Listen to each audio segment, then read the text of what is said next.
예, 입니다. 안녕하세요. 최규영입니다. 어, 잘 들리시죠? 네, 네, 네, 감사합니다.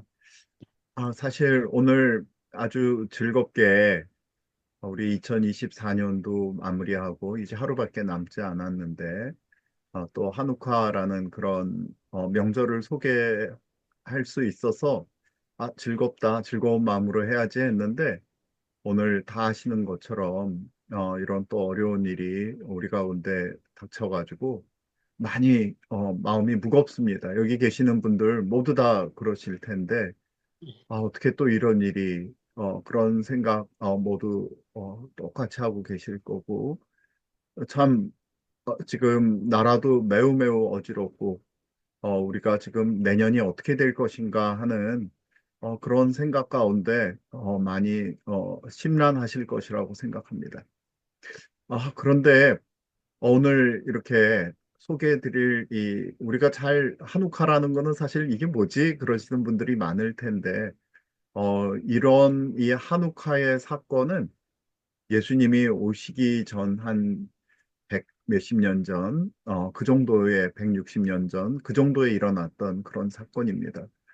즉, 그러니까 말라기가 써지고 나서 예수님 오시기까지 한 400여 년 정도의 그 기간을 우리가 중간기라고 그러는데 그 중간기는 오늘에 비교할 수 있을 정도로 아니 더 이상 매우 매우 혼란하고 어려웠던 시절입니다. 그런 어려웠던 시절을 우리 신앙의 선배들이 또 어떻게 살아가고 어떻게 일어섰는지에 대한 것이 한우카, 우리 수전절이라고 우리 성경에 나와 있습니다. 그래서 이 중간기에 있기 때문에 이 한우카는 구약에는 표시가 되어 있지 않는 그런 절기입니다. 오히려 오늘 소개해드릴 요한복음에 한번 나오는 그런 그냥 쓱 지나가는 그래서 되게 관심 없이 지나가는 그런 절기이죠. 그런데 이날은 특별히 한우카라는 말이 수전절, 봉헌한다라는 뜻입니다. 수는 수리한다 할 때 그 숫자고요. 저는 성전할 때 그 전자입니다. 그래서 성전을 수리해서 새롭게 봉헌하는 날. 그것이 어떻게 빛의 축제가 됐는지에 대해서 오늘 말씀드리도록 하겠습니다. 그래서 요한복음 우리 10장에 보면은요 이런 말씀이 있습니다. 예루살렘에 수전절이 이르니 때는 겨울이라. 예수님께서 성전한 솔로몬 행각에서 거니시니 그렇게 되어 있습니다. 그러니까 수전절이라는 게 있었는데 뭔진 몰라도 예수님이 올라오셨구나. 예수님의 본고장은 저기 나사렛이죠. 우리 갈릴리 호스 그 다 근방이었습니다. 그러니까 특별히 이때 올라오셨던 거죠. 근데 수전절이 언제냐? 겨울이다. 그렇게 되어 있습니다. 그래서 예수님이 그냥 오신 건 아니고 며칠을 걸어가지고 또 예수님이 이 명절을 지키러 왔구나. 그렇게 생각할 수 있겠습니다. 근데 이 자세한 이야기는 어디에 써져 있냐면요. 우리 외경으로 되어 있는 우리 가톨릭 성경에 보면은 우리 공동번역서라고 있죠. 거기 보면은 마카베오 상하라는 그런 부분이 있습니다. 그리고 또 유세비우스라는 분이 쓴 유대 고대사라는 부분에 이게 잘 기록되어 있습니다. 그래서 이 날이 언제냐 하면요. 기슬레월이라고 하는 성경력으로 9월 달입니다. 근데 그 9월 달이 현재의 우리 달력으로 보면 12월이에요. 12월 25일입니다. 12월 25일에 시작을 해서 8일 동안 지키는데 그걸 우리 봉헌절, 비세축제 그렇게 부릅니다. 그래서 지금이 유대력으로 따지자면 5785년이거든요. 그날 25일이 언제부터 시작했냐? 바로 우리 크리스마스 다음 날인 26일부터 시작했습니다. 그런데 우리 유대 사람들의 풍습에 의하면 그날 저녁부터죠. 그 전날 저녁 어두워질 때부터니까요.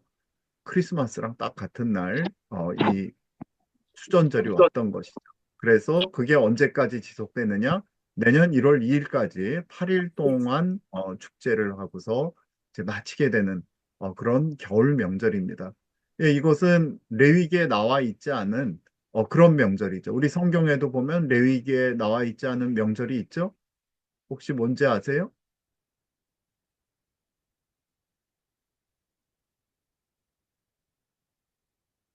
혹시 기억나는 거 있으신가요?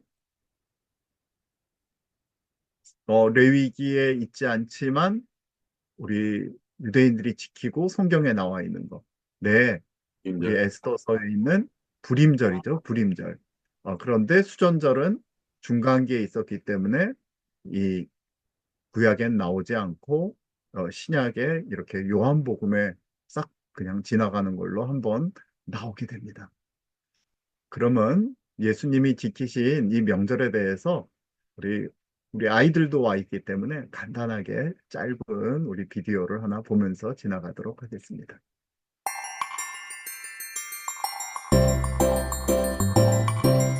The Jewish story of Hanukkah. About 2,200 years ago, the Greeks marched into the Jewish people's promised land, where the Jewish people lived, to take over the land and its people. One of the Greek kings was called Antiochus. Antiochus decided that all Jewish people should worship Greek gods. Jewish worship and reading the Torah, the Jewish holy book, was banned. After invading, Antiochus and his army attacked the temple in Jerusalem, which was a very important place for the Jewish people. They killed many people and stole lots of holy objects, including the sacred lamp, which had always burned brightly every day and every night. The sacred lamp went out, and the Greeks threw away all the special oil that was used to keep the lamp burning. The Jewish people were really upset and angry about this, and they didn't know what to do. But there was a brave family called the Maccabees who decided to fight against King Antiochus. The name Maccabee means hammer. Judah Maccabee led his brothers in many battles against the mighty Greeks. They wanted their freedom to worship how they had always done. The Greeks had many more soldiers and even rode on elephants, but this didn't stop the Maccabees. Amazingly, they beat the Greek army and marched back into Jerusalem. They were the winners. They cleaned up the temple and put a new sacred lamp back on the altar. But when they tried to relight it, they realized the Greeks had thrown away all of the special oil that was needed to keep the flame burning. After searching high and low, they found one last small bottle of oil that the Greeks had not thrown away. But this would only keep the lamp burning for 1 day, and it would take 8 days to make new oil. The brothers lit the sacred lamp with the last remaining bottle of oil. By a miracle, the lamp burned for 8 days, and every day the flames grew brighter and brighter. Every year since then, Jewish people have celebrated their festival of lights, Hanukkah. They retell the story of the Maccabees, give gifts, eat special food, and play games. And as they light the menorah each night, they celebrate God's glory and give thanks for the miracle in the temple long ago.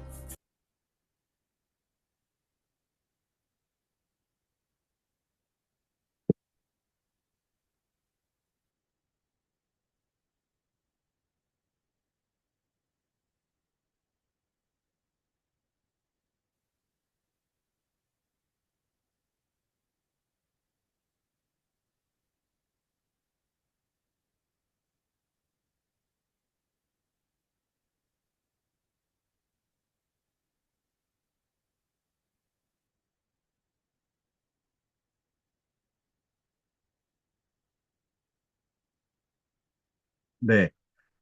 그래서요. 재밌게 보셨어요? 우리 사랑이 재밌게 봤나 모르겠네요. 네.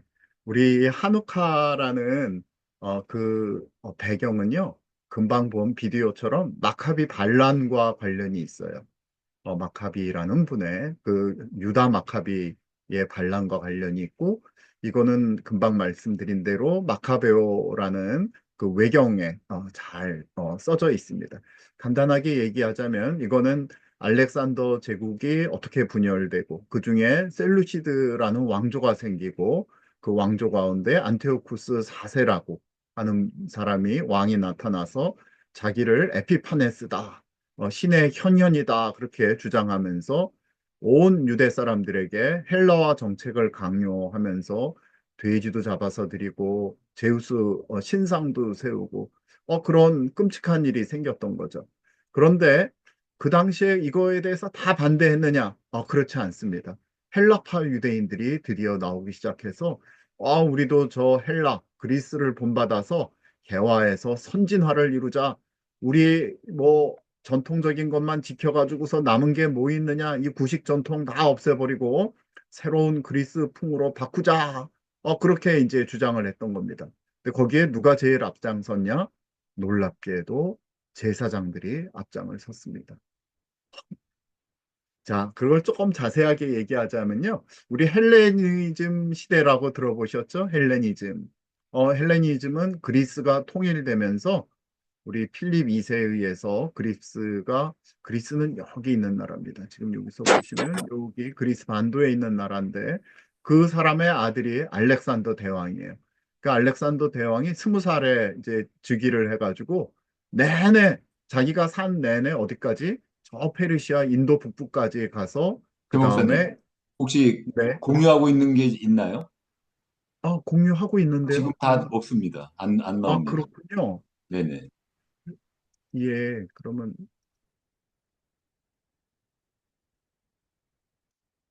혼자 떠들었군요.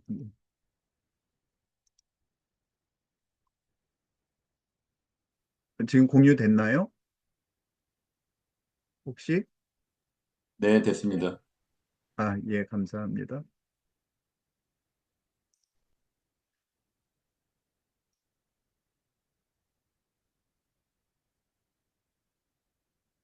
네, 잘 보이십니까? 네, 네, 금방 말씀드린 대로, 그리스가 여기 있는 요 반도가 통일이 되고 나서 알렉산더 대왕이 나와서 20살에 즉위해가지고 여기 인도 북부까지, 페르시아 전체와 북아프리카까지 전부 점령을 하죠. 그래가지고 이 시대를 헬레니즘 그렇게 부릅니다. 그래서 그때까지는 우리가 에스더서에서 봐서 아는 것처럼 이 유대 땅, 이스라엘 요 조그만 요 지역은 페르시아의 지배를 받았다가요. BC 332년부터는 그리스의 지배를 받게 됩니다. 그래서 그때부터 본격적으로 이 그리스식 문화, 철학, 모든 종교가 보급되고 그 다음에 이제 언어, 말 그런 것도 모두 이제 그 헬라어를 쓰게 되는 그런 헬레니즘 시대가 이제 열리게 되는 거죠.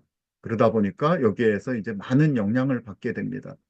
그런데 알렉산더는 33살에 이제 한 13년 정도 전부 정복을 하고 나서 죽게 돼요. 갑자기 죽게 된 병사를 하게 되는데 이때 뭐 여러 명의 한 7명의 장군들이 서로 경합을 하다가 4명의 장군들에 의해서 거대한 이 알렉산더 제국이 분열을 하게 됩니다.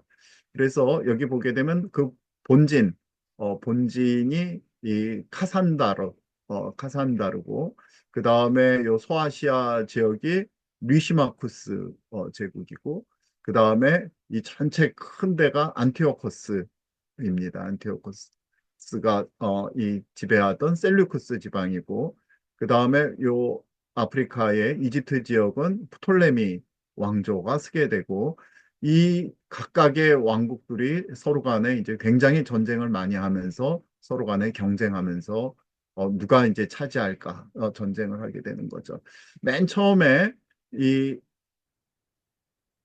이스라엘 땅 지역은 시리아를 통치하던 요 셀루쿠스 왕조에 속합니다. 그런데 그때 프톨레미가 여기를 공격하면서 얼른 점령을 해가지고 유대 지역은 프톨레미 왕조의 이 지배 가운데 들어갑니다. 뭐 근데 그때는 힘이 별로 없어가지고 이 셀루쿠스가 가만히 있게 됐어요. 왜냐하면 본인이 여기서 쫓겨나가지고 프톨레미에서 피해서 산 적도 있었거든요. 그런데 이제 힘이 점점 강성해지니까 다시 이쪽을 되찾으려고 했던 것이죠. 그래서 항상 보면은 이 지역, 셀루쿠스 지역하고 프톨레미 지역이 전쟁을 하게 되면 그 지나가는 지역이 예루살렘이에요. 유대 지역이고. 그러니까 이 프톨레미 쪽이 힘이 세지면 그쪽에 점령당하고, 셀루쿠스가 힘이 세지면 그쪽에 점령당하는 그런 짬뽕이 되는 아주 낀 그런 지역이 됐습니다. 근데 처음에 이제 프톨레미 왕조가 통치할 때는 프톨레미가 유대 종교 문화를 아주 전통을 존중을 했고 이 당시 그래서 이 프톨레미 왕가는 굉장히 학자들이 많이 나와요.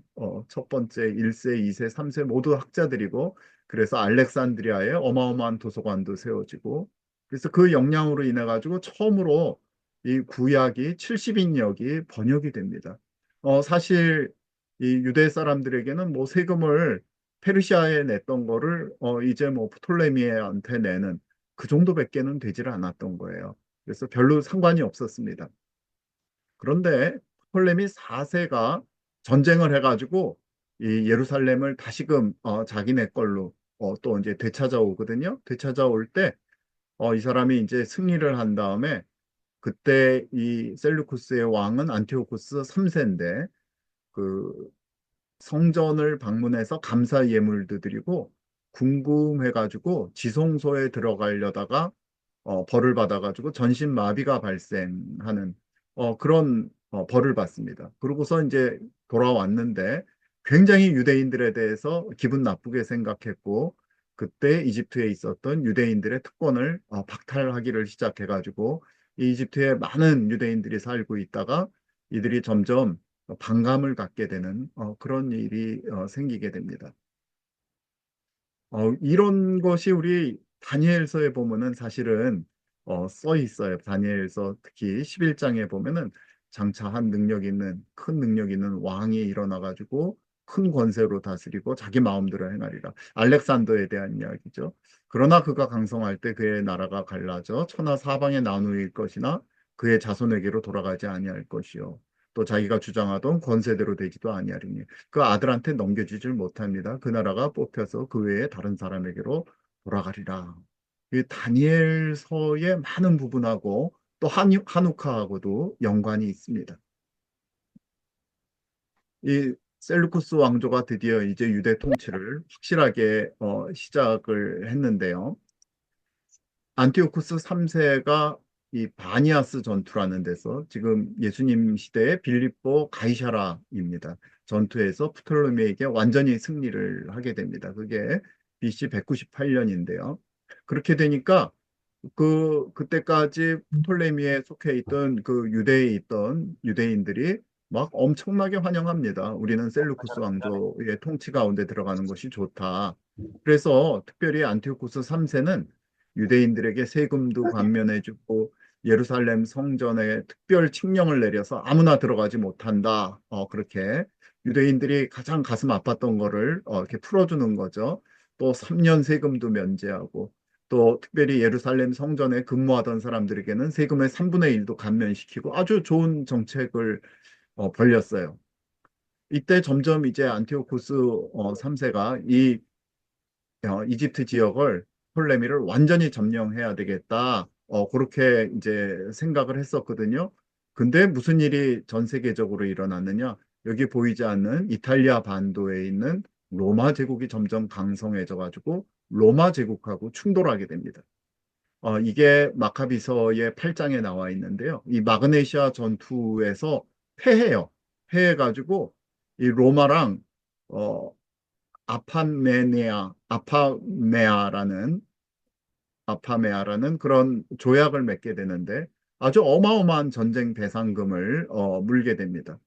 그러다 보니까 이제 돈이 딸렸죠. 딸리다 보니까 이 세금 면제해주고 감면시키던 거 다 없애고 이제 점점 무거운 세금을 부과하기 시작했고 안티오코스 3세는 이 로마에 진 이 세금을 걷기 위해서 이 소아시아 지역으로 신전 보물 약탈 전쟁을 친히 나가다가 사망하게 됩니다.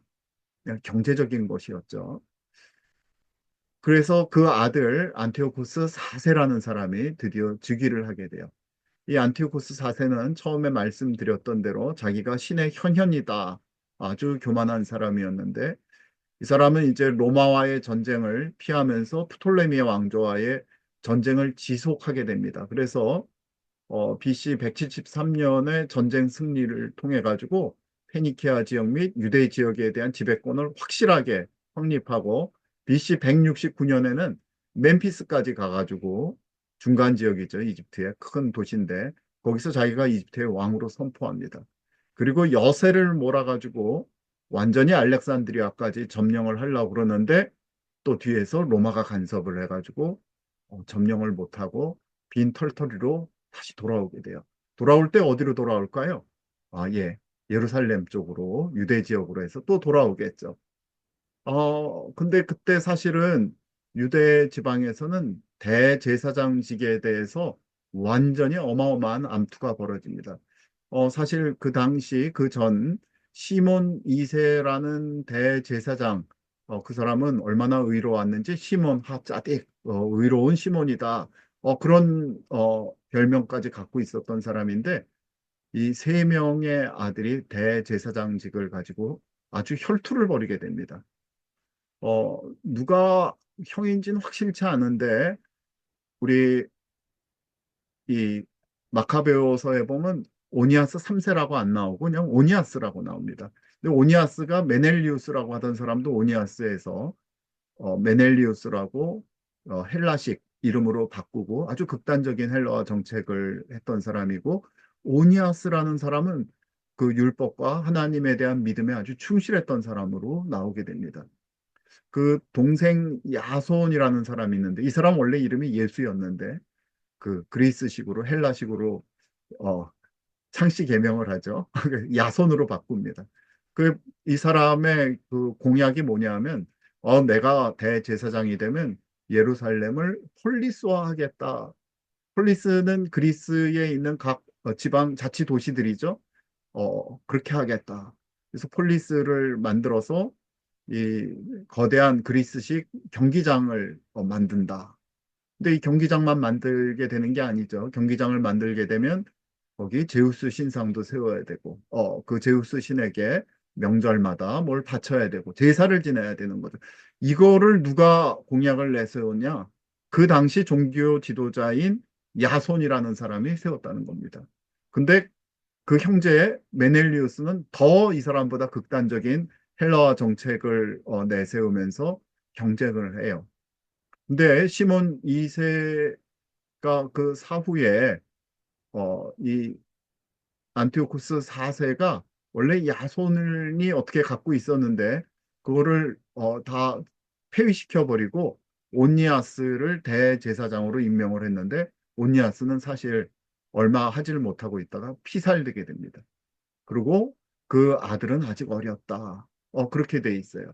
그러다 보니까 그 사이를 틈타 가지고 그 형제 중에 하나인 메넬리우스가 대제사장으로 임명됩니다. 물론 많은 돈을 갖다 바치고 이 대제사장직에 오르게 된 것이죠. 그때 야손이 그건 도저히 봐줄 수 없다 그래가지고 무력 시위, 반란을 일으키는 아주 복잡한 시대가 됩니다. 우리 예수님 당시에 보면 그때 있었던 대제사장들 이름이 나오죠. 가야바도 나오고 뭐 사위도 나오고 그러는데 그 사람들이 사실은 정직하게 대제사장들이 된 것이 아니라 돈을 바치고 정치 지도자들에게 돈을 바치고 됐던 사람들이라는 것을 알 수 있습니다. 요거는 그 당시에 있었던 금방 봤던 그 지도가 되겠습니다.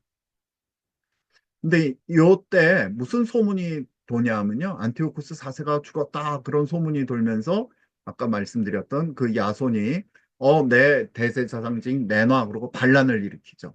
반란을 일으키는데 그때 사실 안티오쿠스 4세가 저 이집트를 치러 가면서 예루살렘을 공격해 가지고 그냥 쓱 들어와 가지고 모든 거를 정리해 버려요. 이때 보니까 메넬리우스가 이 자기의 저 제사장직을 잊어버리지 않으려고 메넬리우스가 성문을 열어뒀다는 사실이 있습니다. 그리고 나서 멤피스로 진격해가지고 멤피스를 우리 먹어버리고 자기가 이집트의 왕이다 그렇게 선포했다고 그랬죠. 그런데 168년에 알렉산드리아 점령 직전에 로마가 개입함으로써 더 이상 이 점령하지를 못하고 퇴각을 하게 되는데 이때 경제적인 부담을 갖고 뭔가 많이 뺏어 왔어야 되는데 퇴각을 하니까 그때 메넬리우스가 또 성전에 있는 예루살렘 성전에 있는 수많은 보물들을 안티오쿠스 4세에게 진상하게 됩니다.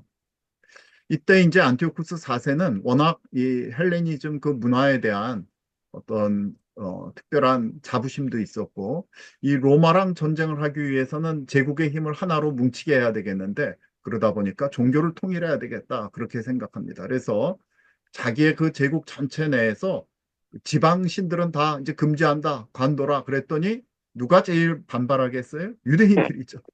그래가지고 이것들이 건방지네 해가지고 유대인들의 이 모든 문화, 종교를 말살하는 정책을 시작합니다. 그리고 성전의 북쪽에 지금 안토니오 요새라고 돼 있는데 아크라 요새라고 해서 만들고 거기 그리스 사람들, 마케도니아 사람들이 군병들이 주둔하게 하고 그 군병들이 이제 제사를 드려야 되는 거예요. 제우스 신에게. 그래서 여기 보면 그 당시 이렇게 있는 그 토기에 있는 모양입니다. 돼지를 안고 있죠. 돼지를 제우스 신에게 제사 지내는. 근데 그 장소가 어디냐? 예루살렘 성전 마당에서 올리도록 그렇게 한 것입니다. 그래서 이 안티오코스 4세는 이 헬라 문화를 아주 강제적으로 이식해야 되겠다. 그리고 여기에 또 누가 동조했냐? 헬라파 유대인들. 아까 메넬리우스 같은 사람들, 야손 같은 사람들이 예루살렘 경기 운동장을 만들어 놓고 거기에 뭐 제사니 뭐니 그런 거는 별로 신경 안 쓰고 끝나면 거기 가가지고 운동하고 여기는 이제 옷 입었지만 옷 벗고서 운동했겠죠? 옷 벗고 운동하고 유대 전통을 버리고 헬라인의 풍속을 따르라. 그래서 할례를 금지시킵니다. 예배를 금지시킵니다. 번제, 뭐 모든 성전 제사 다 금지하게 되고 안식일 및 모든 성경 절기를 다 금지합니다. 그리고 율법을 잊어버리게 율법 책을 태워버리면 이제 잊어버릴 테니까 소지 금지하고 소지하고 있으면 이제 죽이게 되죠. 이제 가장 무엇이 가장 이들을 모독하는 것이냐 하고 알아봤더니 또 유대에 있던 유대인이 이렇게 얘기를 합니다. 우리는 돼지를 가장 더럽게 여깁니다. 그러니까 그래 그럼 돼지 피를 바치자. 그래서 기슬레월 12월 15일 날 168년에 BC 168년에 돼지를 바치고 드디어 12월 25일 기슬레월 25일에는 제우스 신상까지 세우는 그런 끔찍한 일을 벌이게 되는 것이죠. 이런 이 금지 조항을 위반할 때는 사형으로서 가차없이 다스리게 됩니다. 큰 환란이 닥친 것이죠. 이게 뭐 작아가지고 잘 안 보일 텐데 이런 내용이 우리 마카베오성 여기는 이 모자이크로 되어 있는 알렉산더의 얼굴을 그린 유물이고요. 알렉산더가 나왔고 그 다음에 안티오쿠스 왕에 있던 에피파네스가 이렇게 나왔다. 또 프톨레메오를 공격해가지고 이 이집트를 점령했다. 뭐 그런 내용들이 마카베오 상에 보면 아주 자세하게 나옵니다. 그리고 이 안티오쿠스 4세가 무엄하게도 성전에 들어가 가지고 금제단 등경 모든 부속물 성전 정면에 있던 금장식 다 약탈해서 갔다. 그래서 이 유대인들은 정말 탄식하게 되고 수치로 뒤덮이고 아녀자들을 포로로 삼고 가축 빼앗았고 또 그 가운데 이 아크라 성체 요새를 세웠다고 그랬죠. 이 망대 세운 것이 그대로 이렇게 이 마카베오 상에 자세하게 기록이 되어 있습니다. 특별히 칙령 내린 것을 이렇게 자세하게 있는데요. 유다인들은 이교도의 간습을 따라야 된다. 성소 안에서 번제 드리거나 희생제물 드리거나 술을 봉헌하는 따위에 예식하지 말 것. 안식일과 기타 축제일 지키지 말 것. 성소와 성직자들 모독할 것. 이교의 제단과 성전과 신당을 세워야 된다. 돼지와 부정한 동물들을 희생제물로 바칠 것. 할례를 주지 말 것. 온갖 종류의 음란과 모독의 행위로 스스로를 더럽힐 것. 이렇게 하여 율법을 저버리고 모든 규칙을 바꿀 것. 이 명령을 따르지 않는 자는 사형에 처한다. 이런 일이 진짜 있었던 거예요. 이런 일이 있는 나라가 아직도 있죠. 네, 북한이죠. 북한에서는 성경 갖고 있거나 우리 예배드리면 그대로 이 사형에 처하죠. 여기 보면 이 성전에 이 이교의 신상을 세운 것을 이렇게 보여주고 있습니다. 율법 그래서 145년 기슬레월 15일에 화멸의 우상을 세우고 율법서는 발견되는 대로 불살라버리고 그 다음에 모질게 학대했다. 할례를 베푼 사람까지 모두 죽였다. 이런 이야기들이 이 외경인 마카베오 상에 잘 나와 있습니다. 뿐만 아니죠. 우리 마카베오 하에 보면은 이것을 이런 그 일은 누가 반드시 같이 있느냐? 배반자들이 있는 것입니다. 여기 보면은 안티오쿠스가 왕위를 계승했을 때 야손이 부정한 수단으로 대사제직을 넣었다. 돈을 바치고서 전부 그런 식으로 자기 주고받는 거예요. 이 거룩한 성직을 돈 받고 80달란트 바치고 뭐 몇 달란트 바치고 여기 보면 이런 식의 일을 이들이 합니다. 유대인들이 스스로 합니다. 요새 도시의 성 바로 밑에 경기장을 재빨리 건축하고 가장 우수한 청년들에게 그리스식 모자를 쓰게 했다. 이 사이비 대사제의 야손의 극심한 모독 행위로 그리스와 운동은 극도에 달하였고 이교의 풍습이 물밀듯 쏟아져 들어왔다. 그래서 사제들은 제단을 돌보는 일에는 열성이 없어져 성전을 우습게 생각하고 희생 제물을 바치는 일은 할 생각도 안 했고 원반 던지기 신호가 경기가 시작되기 바쁘게 경기장으로 달려가서 율법에 어긋나는 레슬링 경기에 다른 사람들과 함께 휩쓸렸다. 명예로운 전통을 짓밟고 그리스 문화를 가장 영광스럽게 생각했다. 그 당시 어떤 일이 벌어졌었는지를 그대로 보여주고 있습니다. 종교 지도자들의 타락이 하늘의 끝에까지 닿았던 것이죠. 이런 일들이 일어났습니다. 그리고 그럼에도 불구하고 율법학자들 중에서 이런 박해에 굴하지 않고 순교하는 그런 분들이 많이 있었는데 엘르아잘이라는 분도 소개하고 있습니다. 이분은 나이 많으신 분인데 이 사람들에게 강제로 입을 열고 돼지고기를 먹이려고 했던 거예요. 뭐 전혀 먹지 않았겠죠. 그랬더니 이 희생제를 관장하는 사람이 친분이 있던 사람들이 몰래 얘기를 한 거예요.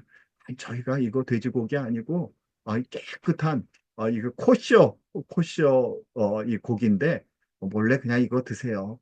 그러면 안 죽잖아요. 그랬더니 이분이 뭐라고 얘기하냐면 그런 짓을 한다면 90이 다 된 엘르아잘이 이방인들의 풍습을 따랐다고 많은 젊은이들이 생각할 것입니다. 내가 얼마 남지 않은 목숨이 아까워서 그런 가장스러운 행동을 한다면 나 때문에 이들이 그릇된 길로 빠지게 될 것입니다.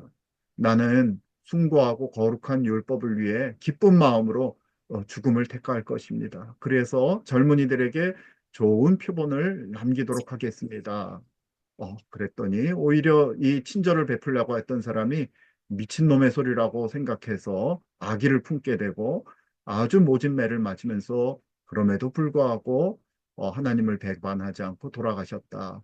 이런 일들이 기록되어 있습니다. 그때 이제 무슨 일이 생기느냐? 우리 마따디아라는 제사장이 있었는데요.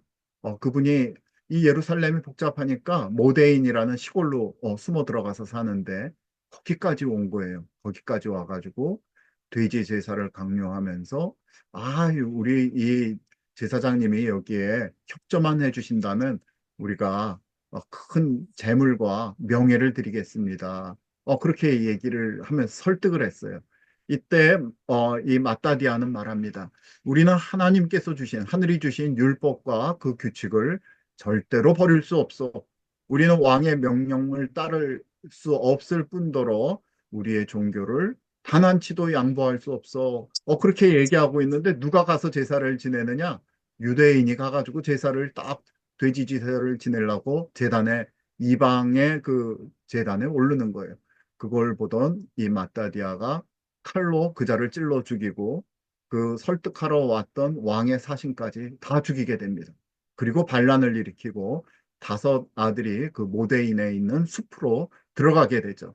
이게 뭐 이제 온 이스라엘 지역에 다 퍼지게 되고 그러다 보니까 이 안티오코스는 이거 가만뒀다가는 안 되겠다 해가지고 아주 거대한 대군들을 보내가지고 이 마카비 반란을 진압하려고 하는 것이죠.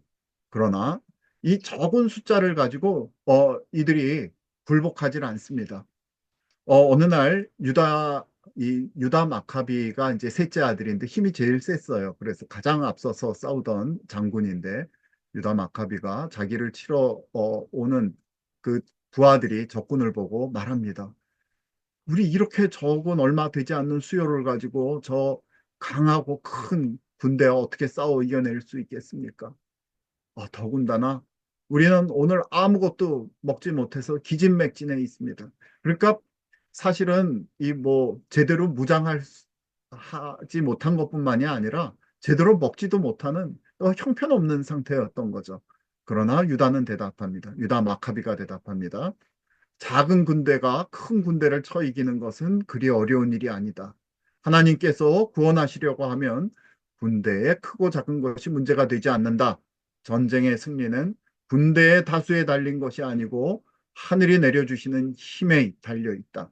불손하고 무례한 놈들이 작당해서 우리와 우리 처자들을 없애버리고 우리의 재산을 약탈하려고 덤벼들고 있으나 우리는 우리의 생명과 율법을 보호하기 위해 싸우고 있는 것이다. 하늘은 우리가 보는 앞에서 원수들을 짓부숴 버리실 것이다. 그러니 너희들은 조금 더 저들을 무서워하지 말아라. 그리고 가서 세론과 그의 군대를 급습해서 부셔버렸다. 이 말이 나옵니다. 근데 이게 한두 번이 아니에요. 매번 이런 일들을 거듭거듭 이 사실은 사람의 힘으로써 승리할 수 없는 그 승리를 마카비와 그의 부하들 그리고 유대인들이 얻게 됩니다.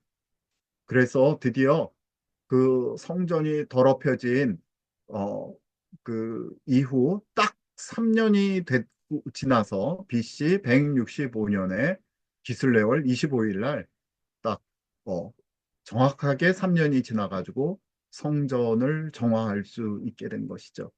그래서 그 싸우는 중에 유다와 그의 형제들은 이제 적을 다 무찔렀으니 올라가서 성소를 정화해서 다시 봉헌합시다 하고 올라가 봤더니 완전히 성소는 황폐돼 있고 더럽혀졌고 뭐 완전히 잡초 숲같이 그냥 우거져 있고 그래서 이들이 그 무너진 성전을 보면서 죄를 뿌리고 크게 통곡하면서 하나님께 부르짖고 다른 사람들은 요새 안에 있는 적군을 공격하게 하고 우리 이제 몇 사람들은 성소를 정화하자. 그래가지고 그 돼지의 피로 더럽혀진 돌들은 다 부정한 곳으로 없애버리고 이분들이 이제 그 원래 방식대로 어, 정으로 쪼지 아니한 다듬지 아니한 돌들로 새롭게 이제 제단을 만들고 그리고 이제 성소를 정화시킨 거죠. 그것이 바로 수전절입니다. 기슬레월 25일에 있었던 수전절입니다. 그래서 8일 동안 이 한우카 헬라어로는 엔카이니아 재건이다 그렇게 부르는데요. 148년 기슬레월 9월 25일 이른 아침에 그들은 일찍 일어나서 율법대로 새로 만든 번제단에 희생 제물을 바쳤다. 그리고 노래와 비파와 퉁소, 꽹과리로 연주하며 하늘을 경배하며 찬양했다. 축제는 8일 동안 계속되었고 기쁜 마음으로 번제물을 바치고 구원의 제물과 감사의 제물을 드렸다. 이때 우리가 이제 성전에 있는 메노라는 7가지의 메노라죠. 7가지의 메노라인데요. 어떤 일이 일어났냐 하면 그 당시 이제 들려지는 전승에 의하면 이 하루치밖에 아까 그 잠깐 비디오로 봤던 것처럼 하루치만큼의 정결한 기름밖에 안 남았는데 그 정화하는 8일 동안 내내 불이 붙었던 거예요. 그래가지고 8일 동안 지켰다. 이제 그런 전승이 하나 있는데 근데 실제로 우리 마카베오 상하에 보면은 뭐라고 얘기하냐면 이들이 전쟁을 하느라고 초막절을 지키지 못했던 거예요. 근데 우리 초막절은 며칠을 지키죠? 예, 8일 동안 지키게 됩니다.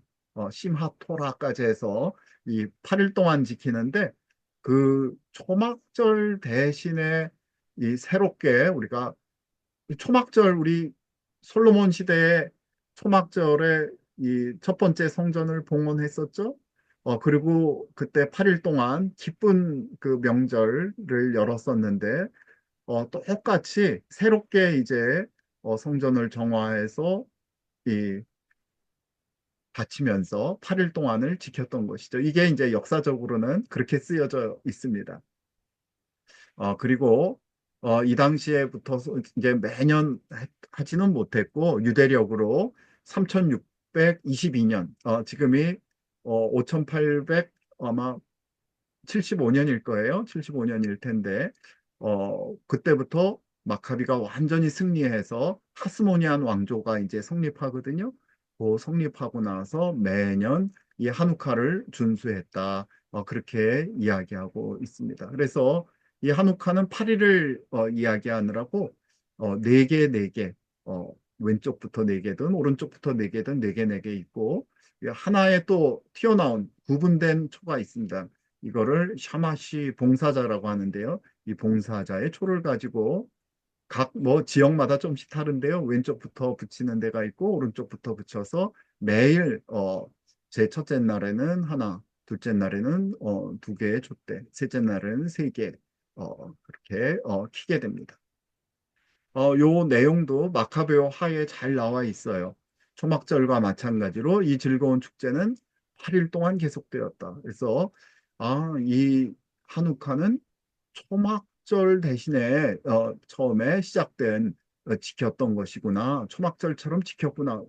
왜냐하면 그들은 얼마 전까지만 해도 초막절을 제대로 지내지 못하고 산과 동굴에서 들짐승처럼 지내던 일을 회상하였다.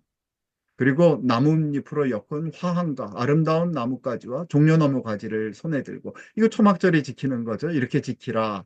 그렇게 말씀하셨던 건데 똑같이 이분들이 지켰던 것을 알 수 있습니다. 그리고 공적인 결의를 하여 포교령을 내리고 온 유대인은 누구든지 해마다 이 축제를 지키라고 명하였다. 우리 불임절도 그런 식으로 지켜진 것이죠. 예. 그런데 보면은 이 성전 정화, 이 한우카에 대한 다니엘서의 예언이 있습니다. 이 한우카가 있기 한 400년 전에 다니엘이 있었고 쓰여졌는데요. 이때 보면은 이 안티오코스 4세, 에피파네스라 했던 자에 대한 이 예언이 이 안에 들어있는 것을 보실 수가 있어요. 이 작은 뿔 하나가 커져가지고 하늘 군대에 미칠 만큼 커져가지고 군대의 주제를 대적하며 만군의 주 하나님을 대적하며 매일 드리는 제사를 없애버렸고 그의 성소를 헐었고 제사가 넘긴 바 되었고 진리를 땅에 던졌다. 그렇게 됐는데 그런 일이 짓밟힌 일이 어느 때까지 이룰고 하매 그가 내게 이르되 2300주야까지니 그때 성소가 정결하게 되리라. 이 말씀들이 이 한우카에 대한 것들이 그러고 보니까 아예 없는 것이 아니고 다니엘서에 예언이 있었구나라고 이렇게 아실 수가 있습니다. 우리 한욱하는 말씀드린 대로 한욱에서 동사로는 봉헌하다, 영어로 dedicate, to renew 해서 새롭게 하다라는 뜻이 있고요. 우리 한글 성경에는 뭐 성전 봉헌식, 그 다음에 낙성식으로도 쓰이고 우리 이 신명기에 보면 개인 누군가 새 집을 건축하고 낙성식을 행치 못한 자가 있느냐? 그런 사람들은 다 돌아가. 그리고 이제 뭐 장가 들었는데 아직 신혼 못 산 사람이 있느냐? 돌아가라. 이제 그 말에 보면 낙성식의 이 하누코라는 말이 있습니다.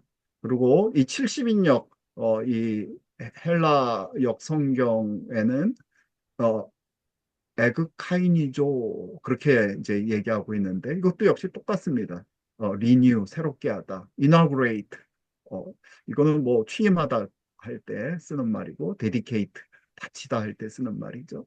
명사로서 한우카는 또 역시 봉헌, 봉헌물, 봉헌식, 낙성식 이런 식으로 우리 한글 성경에는 전부 기록돼 있습니다.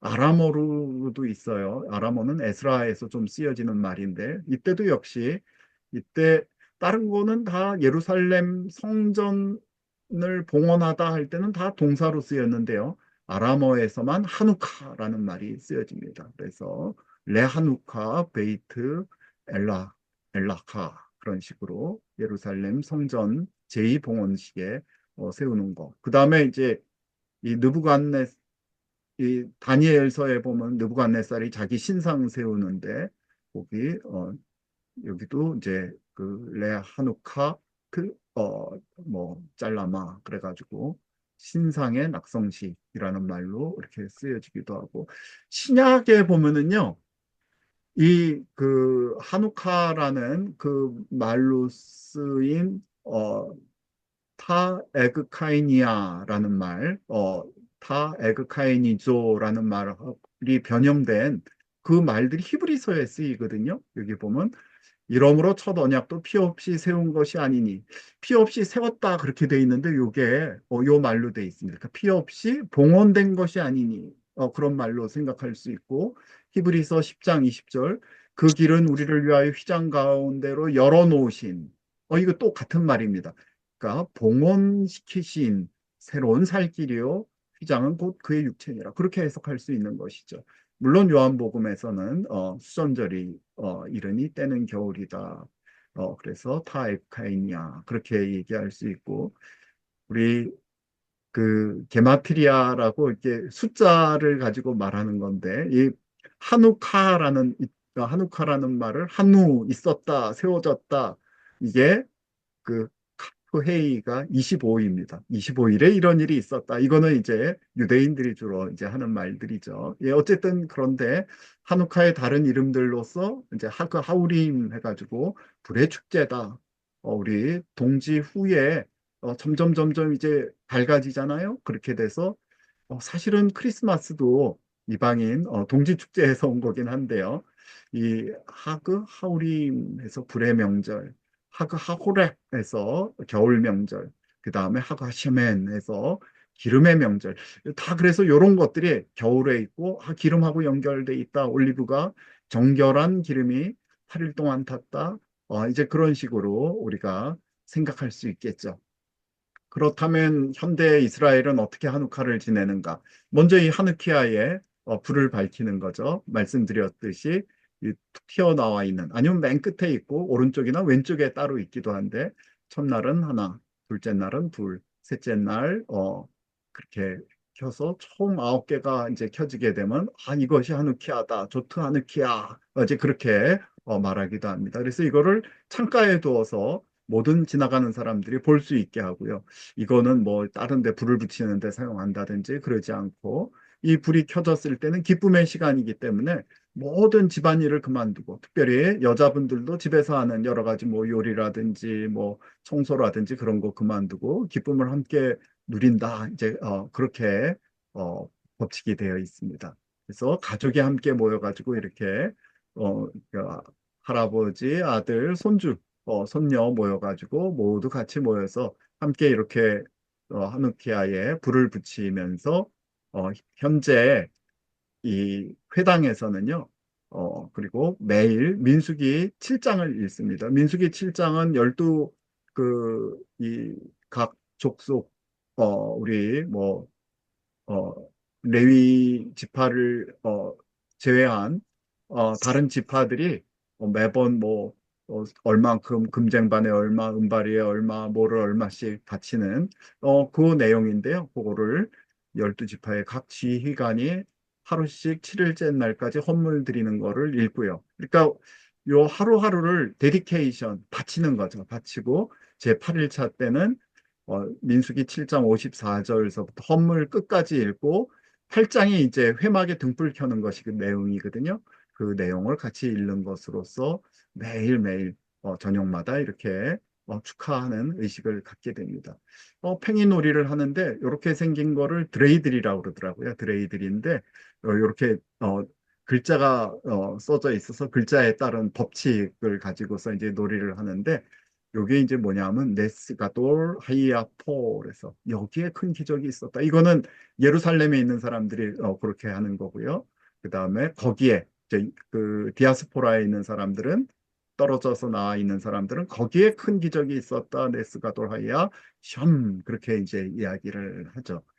팽이놀이도 하고 선물도 나눕니다. 그 아이들한테 이제 손주 손녀들한테 이제 선물 주고 특별히 이제 금박으로 싼 초콜릿들을 이렇게 줘가지고 애들이 기뻐서 먹도록 하고 가족 이웃들과 선물도 나누고 특별히 맹인들한테 많이 이제 사랑을 베푼대요. 왜냐하면 이 빛의 축제인데 맹인들은 빛을 못 보니까 가난한 사람들하고도 나누는 이런 축제의 기간입니다.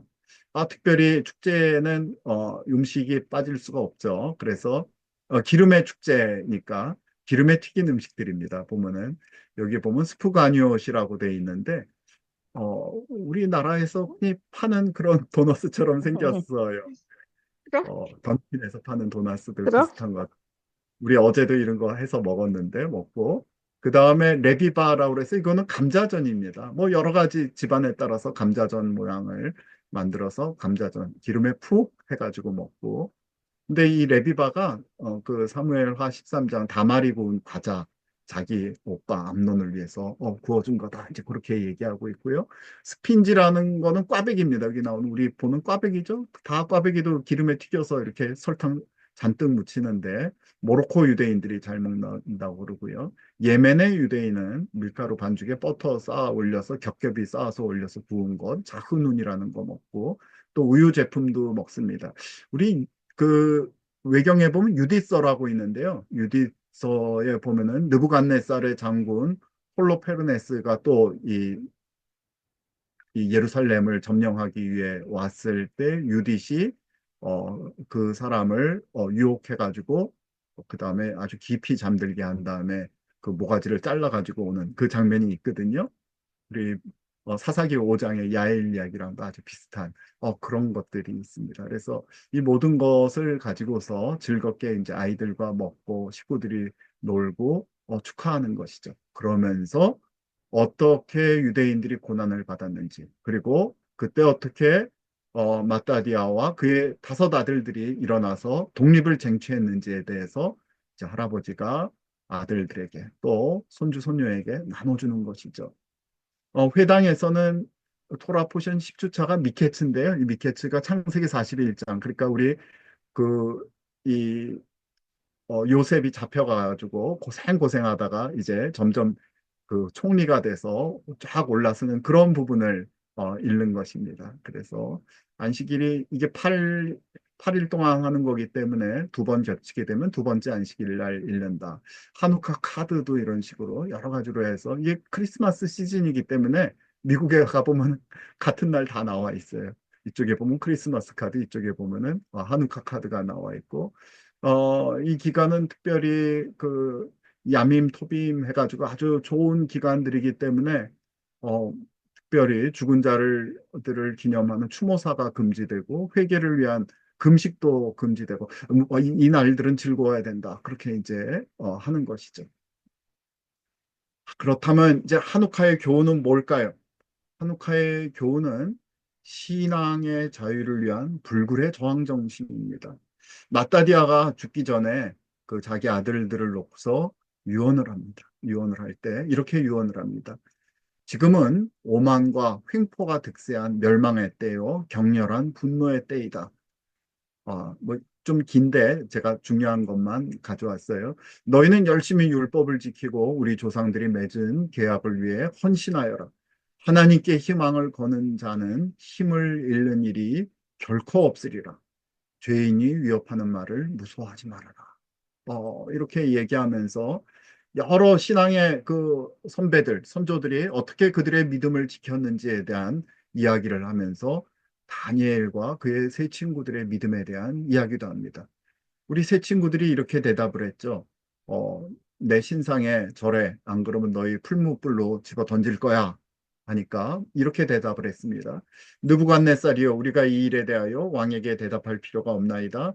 왕이여 우리가 섬기는 하나님이 계시다면 우리를 맹렬히 타는 풀무불 가운데서 능히 건져내시겠고 왕의 손에서도 건져내시리이다. 그렇게 하지 아니하실지라도 왕이시여 우리가 왕의 신들을 섬기지도 아니하고 왕이 세우신 금 신상에게 절하지도 아니할 줄을 아옵소서. 대단한 믿음이죠. 대단한 믿음이죠. 이래서 화가 나서 집어 던졌는데 그 안에서 천사와 함께 거니는 것을 보고 그 다음에 이제 아무 탄 냄새도 없이 그대로 구원받은 것을 알게 되고 그 느부갓네살이 회개하는 내용들이 나오게 됩니다. 특별히 이 하누카의 주인공인 유다 마카비는 전쟁의 승리는 군대의 다수에 달려 있지 않고 오직 하나님께서 주시는 힘에 달려 있다. 마지막 죽을 때까지 이야기를 하면서 전사를 하게 됩니다. 그래서 우리가 이 한우카를 놓고 보면서 이 축제가 그저 먹고 놀고 그 다음에 초에 불을 켜는 그런 명절이 아니라 진정한 용기가 무엇인지, 진정한 인내가 무엇인지, 희생이 무엇인지, 그리고 특별히 그 하나님의 말씀에 순종해서 어떻게 살아야 할지 그 교훈을 우리가 배우는 것입니다. 특별히 이 한우카는 예수님께서 지키신 명절이라고 말씀하셨고, 말씀드렸고요. 이스라엘은 그때 큰 기적이 여기에 있었다. 그렇게 선포한다고 말씀드렸죠. 그런데 요한복음 10장 그 뒤에 그 수전절 얘기가 나온 다음에 보면은 사람들이 이렇게 고백을 합니다. 요한은 여기는 이제 침례 요한을 얘기하는 거죠. 침례 요한은 아무 표적도 행하지 아니하였으나 요한이 이 사람을 가리켜 말한 것은 다 참이라. 그러면서 수많은 사람들이 예수님께 돌아오거든요. 왜요? 예수님이 그 행하신 선한 기적, 선한 일 때문에 그렇게 됐던 것이죠. 예수님은 빛으로 오셨다. 내가 이 세상의 빛이다. 그렇게 말씀하시죠.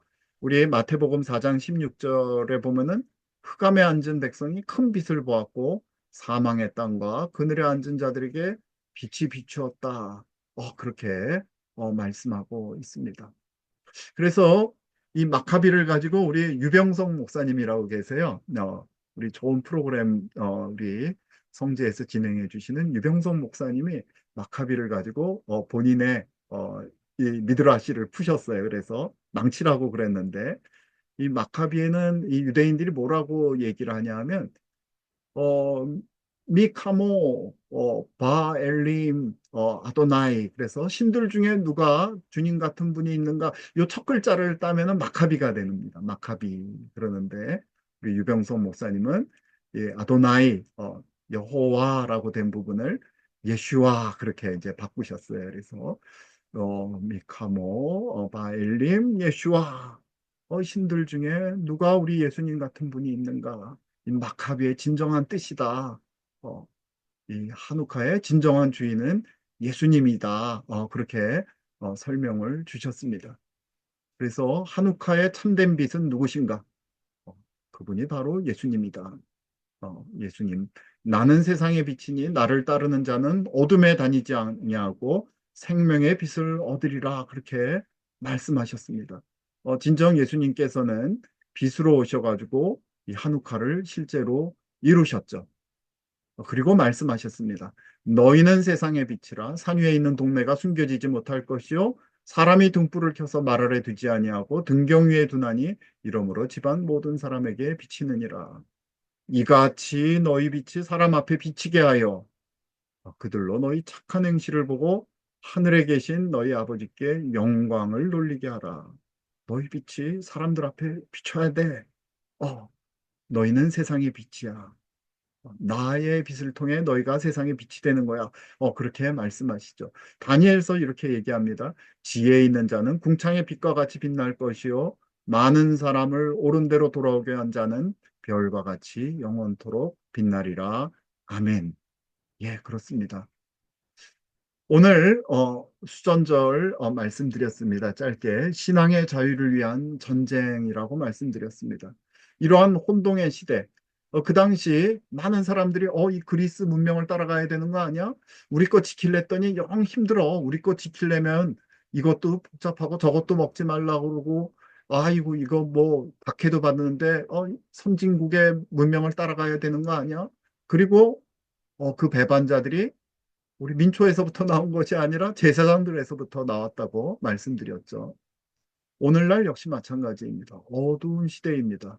그런데 우리가 한우카의 그 신앙의 자유를 위한 전쟁 보면서 누가 하나님의 편에서 이 신앙의 자유를 줄 수 있는지, 어느 체제가 줄 수 있는지를 생각하신다면 우리 쉽습니다. 오늘날 이게 계엄이야? 이게 내란이야? 굉장히 많이 복잡하죠. 그렇지만 여러분이 누가 신앙의 자유편에 들어서 있는지를 판단하신다면 어렵지 않습니다. 헷갈리지 않습니다. 우리는 오늘날 우리 후손들에게 자유의 나라, 자유의 신앙, 양심의 자유, 신앙의 자유를 어, 우리 후손들에게 물려줘야 합니다. 대한민국의 한옥화를 우리 스스로 마따디아가 돼서 또 마카비가 돼서 누가 우리 예수님 같은 분이 있는가? 우리 자유를 주시기 위해서 십자가로 걸어가셨던 그분을 보면서 우리가 한 사람 한 사람 한우카의 불빛을 밝히는 그런 불이 되어야 되겠습니다. 대한민국은 신의 뜻에 따라 건국한다. 이게 1919년 4월 대한민국 임시헌장 7조에 있는 역사적인 말입니다. 대한민국은 하나님의 뜻에 따라 1948년 기도로 우리 재헌의회를 시작하며 기도 가운데 세워진 나라입니다. 이 신앙의 자유를 모두 쟁취하고 또 물려주는 우리 거룩한 한 사람 한 사람 불빛 되시기를 주님의 이름으로 축복합니다. 예, 이상 강의 마치도록 하겠습니다. 감사합니다.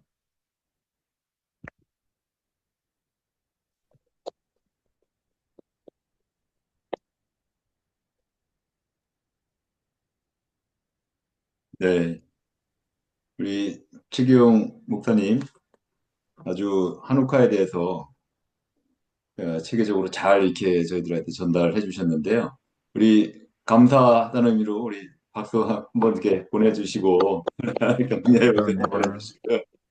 네. 이영희 교수님, 오늘 발표한 내용을 중심으로 한번 같이 이야기를 좀 나눠주시면 좋을 것 같습니다. 네. 그러게요.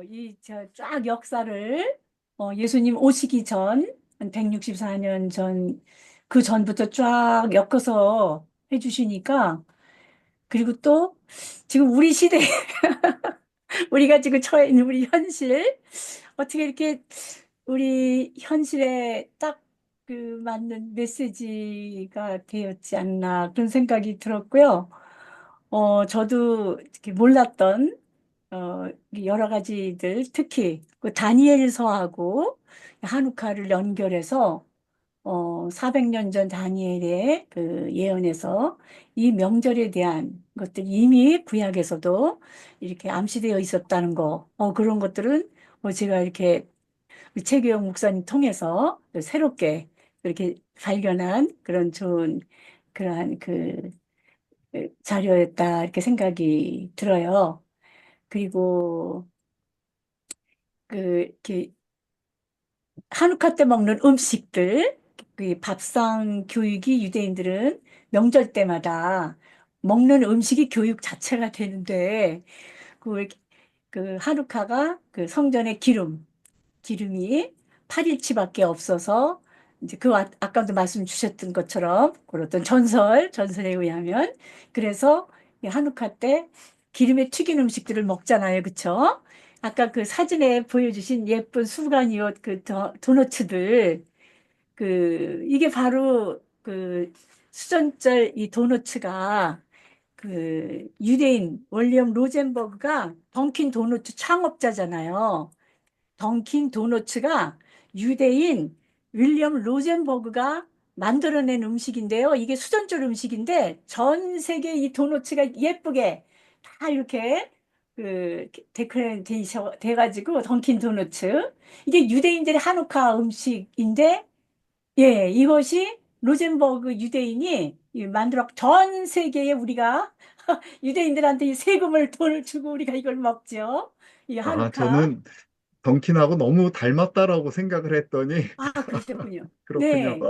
이게 네. 한우카 유대인의 명절 음식인데, 윌리엄 로젠버그 유대인이, 네, 이거를 개발해가지고, 어쨌든 이 한우카 때는 다 기름에 튀긴 음식들을 먹고, 네.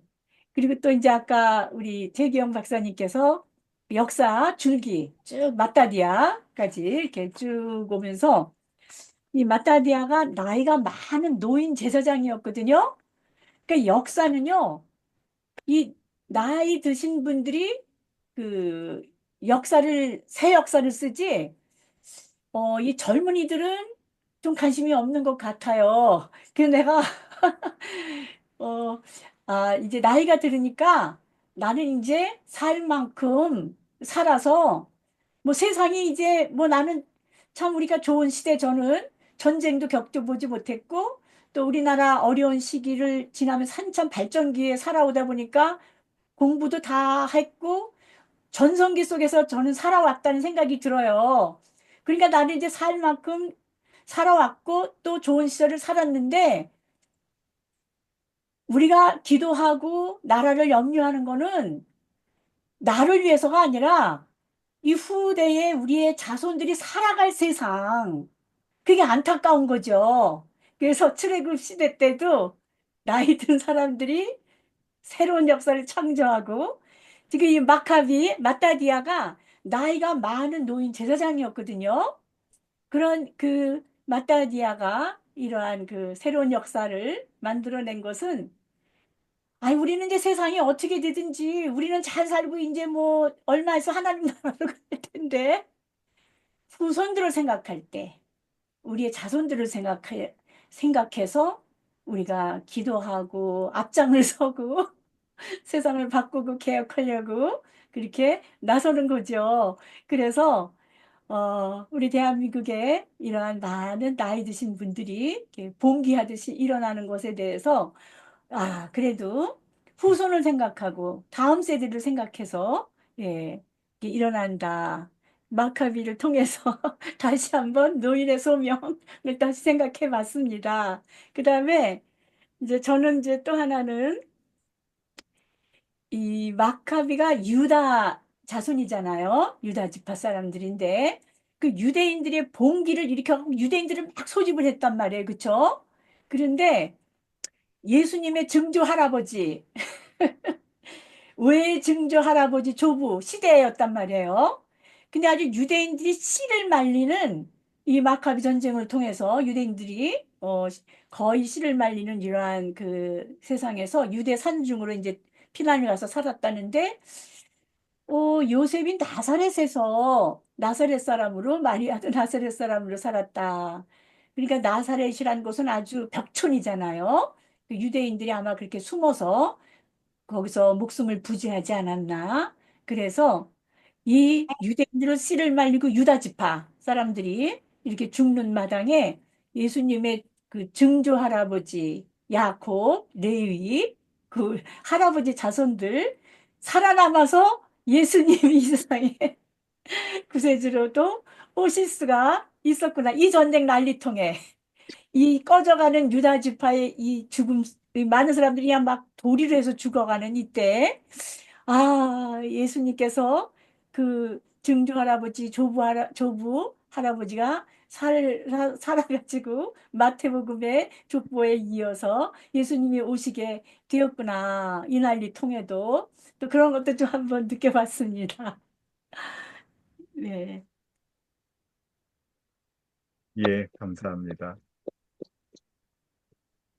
근데 우리가 저는 이제 좀 들으면서 들었던 생각이 지금 인본주의, 전체주의, 이 사회공산주의 이 맥을 이어서 이렇게 좀 하나님을 대적하는 적그리스도적인 지금 세력이 대한민국을 무너뜨리려고 지금 대한민국에서 중국 공산당과 함께 이렇게 종북 세력, 친중국 세력들이 다 지금 준동을 하고 있는데 아니요 이게 이제 지금 이때 헬레니즘이 적그리스도적인 아주 표상으로서 안티오코스 에피파네스가 또 이런 하나님을 대적하는 그런 아주 아주 상징적인 그런 시기에 기록을 남겨주셨는데 어, 이런 걸 볼 때 우리가 지금 싸움이 인본주의와 신본주의와의 싸움이라고 저는 이제 보이더라고요. 우리 최경 목사님께서 특별히 우리 그런 부분에 대해서 한번 연결시켜서 조금 한번 정리를 한번 더 해주시면 어떨까라는 생각을 잠깐 해봤는데 어떠세요?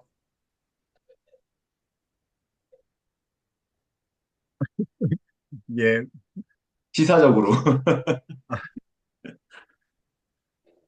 지금 그 왜 이렇게 아까 제가 이제 서두에 너무 복잡하고 혼란스러운 시대이다. 그리고 악인들이 어떻게 이렇게 설치고 날뛸 수가 있는가. 음, 어, 근데 그 역사가 이 중간기 역사 시대, 특히 마카베오 상하를 보면은 얼마나 복잡한지 몰라요. 죽고 죽이고 그 계략과 악이 악을 죽이고, 어, 너무나 너무나 혼란하고 어려운 과정 가운데 우리 하나님을 섬기는 경건한 분들이 이제 한쪽 구석으로 몰리죠. 힘도 없고. 저는 그러면서 그 어려운 과정 속에 멸족의 위협과 신앙의 자유를 잊어버리는 그런 가운데 사람들이 이 메시아가 오셔야 되겠다라는 그런 생각이 더 가득하지 않았을까. 저는 또 음, 그렇게도 생각이 들었습니다. 특히 마카베오 상하를 읽어보시면은, 야, 이 사람들의 이 잔인함과, 그다음에 비열함과 이런 거는 정말 오래된 역사구나. 음, 그리고 이 저기 안티오코스 4세가 이야기했던 모든 종교를 통합해야 된다. 지금도 마찬가지죠. 뭐 세계 단일 정부를 외치는 사람들이 있지 않습니까? 그래서, 이런 현상이, 예수님이 첫 번째 오시기 전에도 아주 짙은 어둠이었는데, 두 음, 번째 오시기 전에도 온 세상이 아주 짙은 어둠 가운데 있겠구나. 그래서 예수님이 마태복음에서 보면은 그 뒷부분에서 마지막 때에 어떤 일이 일어날 것인지에 대해서 재난, 그다음에 기금, 전쟁, 뭐 각 민족이 나라가 서로 대적하는 그런 게 우리 중간기 역사에 그대로 들어 있거든요. 그러고 나서 예수님이 오시거든요. 그래서 아마 두 번째 오실 때도 그런 상황 가운데 우리가 놓이지만 예수님 말씀하시기를 끝까지 참아 인내하라. 그렇게 얘기하시거든요. 그래서 우리가 신앙에 대해서 지금 말씀하신 대로 인본주의자들, 아주 교만한 인본주의자들이 하나님을 대적하기 위해서 지금 하나님을 대적하는 게 공산주의만 대적하는 게 아니지 않습니까? 우리 동성애를 가지고 서방 인본주의자들도 얼마나 지금 대적하고 있습니까? 그런 높아진 것들이 다 꺾이고 무너지는 날이 오겠구나. 그래, 이렇게 혼란스러워야지만 또 사람들이 마음이 가난해져서 음. 우리 주님 다시 오심을 찾게 될까? 저는 마카베오 상하를 읽으면서 그런 생각도 들었거든요. 그래서 말씀드리는 겁니다. 물론 지금 마따디아와 유다 마카비처럼 우리가 용맹하게 싸워야 될 때입니다. 이분들이 자신들의 신앙의 자유, 그리고 처자와 자녀들을 위해서 싸웠듯이 우리 역시 어, 이 대한민국을 무너뜨리는 그런 악한 자들하고 싸워야죠. 어떻게 우리가 말이 대한민국인데 대한민국이 아니라 대한 뭐 중앙선관위 국가? 그런 나라에서 우리가 살 수 없는 거죠. 그런 나라를 물려줄 수 없는 거죠. 우리 아이들에게, 우리 손주들에게. 저는 그거는 뭐 분명하다고 생각합니다. 네, 지금 뭐 복잡하게 생각할 것 없이 거짓 세력과의 싸움이라고 저는 생각합니다. 제가 너무 세게 얘기하나요? 근데 이게 사실입니다. 네, 저도 유대인들이, 제가 한 가지 더 퀴즈. 유대인들이 이 한우카 명절 때 그 하브루타처럼 가족 아이들하고 같이 토론하는 내용이 있는데 어떤 질문을 아이들한테 하느냐면 이제 아까 우리 최경 박사님 역사를 쭉 다 이제 아이들한테도 들려주는 이제 얘기가 됐어요. 그러면 아이들한테 알렉산더 대왕이 더 유대인들에게 나쁘냐? 안티오쿠스 4세가 더 나쁘냐? 이거를 물어요. 누가 더 위험 인물이었는가? 이걸 아이들하고 이제 나누는데, 그 유대인들의 결론, 그 사람들의 이제 결론은, 어, 알렉산더 대왕이 헬라화 정책으로 이렇게 좀 유한 정책을 썼단 말이에요. 인본주의적으로 아주 인간을 인정해주고 유대인들의 그러한 사람으로 대접해주는. 그래서 알렉산더 대왕이 더 오래 살았으면 유대인들은 전부 헬라화 되었을 거예요. 근데 갑자기 33살에 알렉산더 대왕이 죽고는 그 다음에 이제 안티오쿠스 나오고 안티오쿠스 4세가 와갖고 이걸 완전히 유대인들을 그냥 전부 그렇게 박해를 하면서 유대인들이 결집이 됐다는 거예요. 그래서 어, 그 유대인들은 고통을 통해서 시련을 통해서 이렇게 사람이 따뜻하고 뭐든지 평화롭고 그 인간이 강해질 때, 인간론이 강해질 때 사람들은 이렇게 신앙도 잃어버릴 수 있고 그래서 유대인들은 그 질문을 주고 안티오크 에피파네스가 그렇게 유대인들을 박해하지 않았으면 유대인들은 결집을 하지 않고 그냥 다 흩어졌을 것이다. 꼭 마치 그 바로 왕이 그 이제 그 저기 야곱의 자손들을 이제 박해하면서 유대인이 누군가 명부를 이렇게 해서 유대인들이 조직이 그 종들의 신분을 가진 사람들이 서로 결집했던 것처럼 아마 우리 최기영 박사님께서 지금 하신 말씀처럼 인본주의와 이 신본주의, 인본주의라는 것은 이렇게 유대인들이 하나님을 잘 섬기다가 평화롭고 모든 것이 편하고 유화적일 때 부패하고 썩었던 것처럼 우리 기독교가 지금 그런 것 같아요. 그죠? 기독교가, 어, 세상이 왜 강해지느냐? 세상이. 기독교가, 하나님의 백성이 범죄하게 되면, 아, 이게 세상이 강해지는구나. 그러니까 세상이 강해지는 것을 볼 때 기독교인들은 그들이 우리에게 가르쳐 주는 교훈이 뭐냐? 너희들 회개하라. 이렇게 얘기를 한다. 유대인들은 그런 얘기를 해요.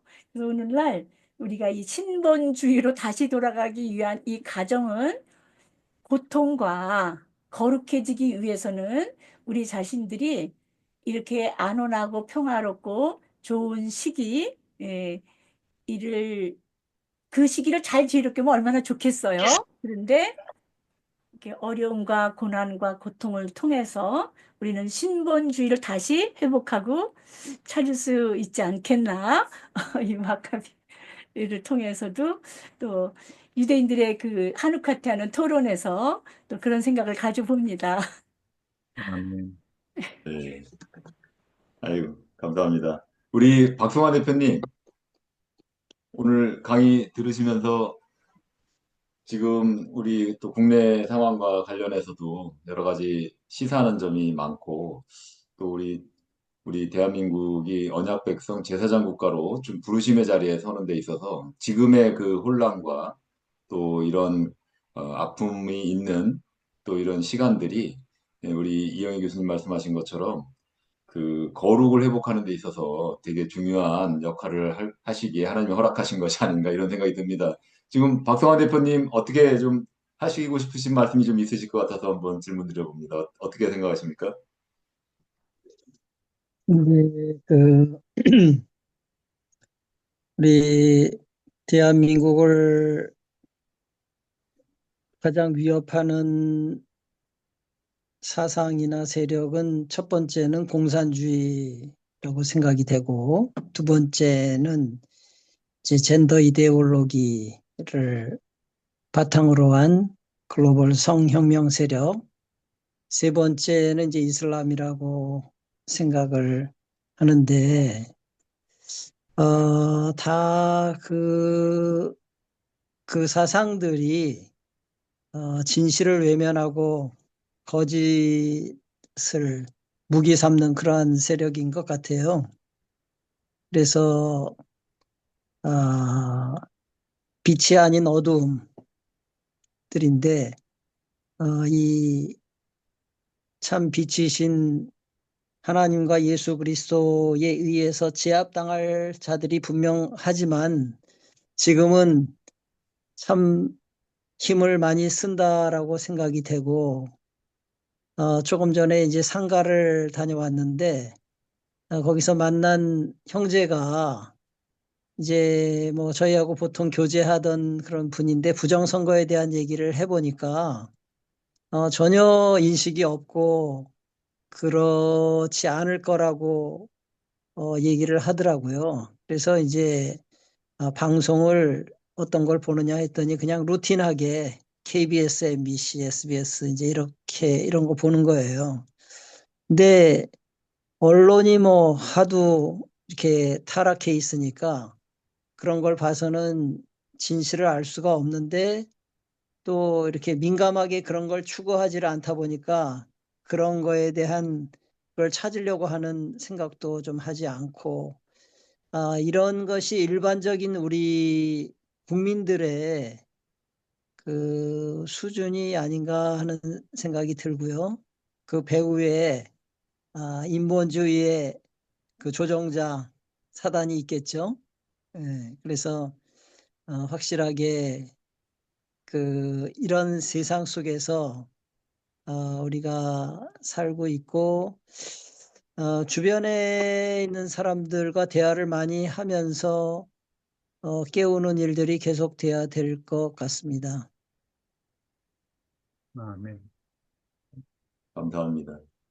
우리 다른 분들도 화면을 좀 켜시고 좀 조금 더 토론에 참여하셔도 좋을 것 같습니다. 질문도 좋고요.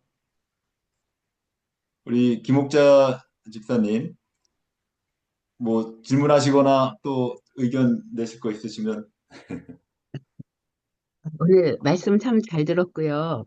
그 한옥화를 통해서 그때 당시 억압되는 것들을 그 마카비 그분들을 일어섰고 그리고 싸웠고 했던 모습들을 보면서 또 그 시대적인 상황이 그 중세 그 암흑 시기에 그 뭐랄까 알렉산더 또 뭐 안티오쿠스 이런 분들로 인해서 굉장히 어려움을 일단 당했는데요. 이스라엘 민족이. 근데 오늘날 이렇게 보면 굉장히 마음이 좀 그 뭐랄까 침체가 되는 것 같아요. 왜냐면은 지금까지 아까 이제 이영희 교수님 말씀하셨듯이 너무나 편안하고 그리고 뭐 이 경제적으로 모든 것이 부흥하는 그런 시대를 살았는데 만약에 공산주의가 이렇게 강하면 또 이재명이라는 사람이 뭐 대통령으로 선다면 이 나라는 그대로 몰락할 텐데 그런 어떤 두려움이 어, 물려드는 것 같은 그런 생각이 드는데요. 근데 아까 말씀하신 것에서 전쟁의 승리는 군대의 다수에 있는 것이 아니고 하늘이 내려주는 힘에 있다. 이렇게 말씀하시는 것이 어린 다윗이 골리앗을 향하여 그렇게 승리하는 것을 볼 때에 하나님께서는 그대로 보시지 않고 있을 것이며 또 아까 말씀하신 대로 이때를 통해서 더 순수하게 신앙인들을 더 순수하게 만드는 그런 과정이지 않겠나.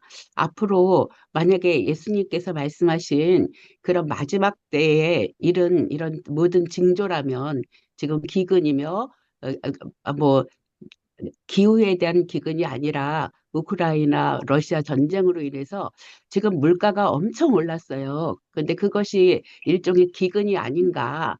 또 전염병, 또 뭐 민족들이 또 치고받는 전쟁 이런 것들을 볼 때에 예수님께서는 뭐 마지막이 아니고 시작이라고 하셨지만 이미 인시대 요한계시록을 보면 인시대를 이미 열어진 것 같고 또 뭐 7년 환란 뭐 뭐 3년 반 뭐 이런 얘기도 계시록에서 얘기하고 있는데 만약에 그게 그 시기라면 아마도 그 배도 역사와 또 지금 이제 여러 가지 그 난리가 일어날 텐데 기독교인들은 순교자들 순교자들 그 재단 밑에서 우리가 언제까지 참아야 합니까? 요한계시록에 나올 때에 예수님께서 얘들아 아직 순교자의 수가 차지 않았다.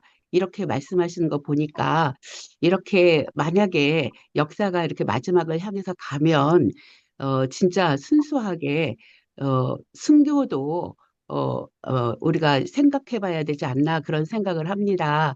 근데 어쨌든 간 이 한옥화를 통해서 그 빛이 8일까지 없던 그 기름이 지속되는 것을 보니까 이 한옥화 전쟁도 하나님의 허용하에 하나님의 개입하에 일어난 것으로 봅니다. 근데 지금 우리나라 전 세계 이걸 볼 때는 하나님께서 분명히 개입하고 계시고 그러면서도 하나님의 그 선택된 자녀들 그분들에게 하나님의 눈길이 있을 것 같습니다. 그 뭐 멸망할 자들은 어차피 멸망할 것인데 근데 일단은 하나님의 택한 받은 자 그루터기 이런 남은 자들이 더 순수해지고 더 정말 하나님 앞에 바로 서야 되지 않겠나 하는 생각을 해봤습니다. 이상입니다. 아멘. 네, 아멘. 감사합니다. 혹시 예, 이희석 선생님 뭐 그 같이 좀 네, 참여하실 수 있는 저도 나눌게요. 저는 아주 다르게 생각하거든요. 저는, 어, 성경의 싸움이라고 생각해요. 성경을, 왜곡하는 그 대체 신학과, 우리가 지금 읽는 토라포션, 유대인에게서 나오는 이 기독교의, 초림과 재림을 통해서 이루시는 그 성경의 성취, 이 하나님과 하나님의 대적의 싸움이라고 생각하거든요. 근데 그게 밖에 있는 세상의 대적이 아니라 뭐 공산당이나 물론 거기도 포함되지만 성경 안에서 나누어진 두 패로 나누어진 싸움이라고 생각하거든요. 성경을 왜곡한 이교도 신앙. 그러니까 지금 기독교라고 말하는데 이면적으로는 기독교지만 사실은 대체 신학으로 유대인들과 상반된 신학이거든요. 유대인을 대적하는 신학. 근데 사실은 우리가 이 하누카나 이런 그 유대인의 명절, 그러니까 그 문화죠. 이스라엘의 문화 이런 것들이 이스라엘로 보면은 근데 우리는 기독교인이라고 하면서 전혀 이런 거에 관심도 없었고 몰랐던 저희들이 이제 눈을 뜨기 시작했죠. 어떻게 이 토라 포션을 알면서 그래서 저는 이 성경에서 답이 있다고 생각해요. 우리가 이 토라 포션 지금 너무나도 어린아이로 시작하고 있어요. 이런 이야기 하면은 미쳤다고 그래요. 더군다나 기독교에서 이런 이야기 하면은 뭐 이단 아니냐, 또 시오니즘 아니냐, 뭐 이러면서 반대하는데, 우리가 싸움이 멀리 있는 게 아니고 가까이에.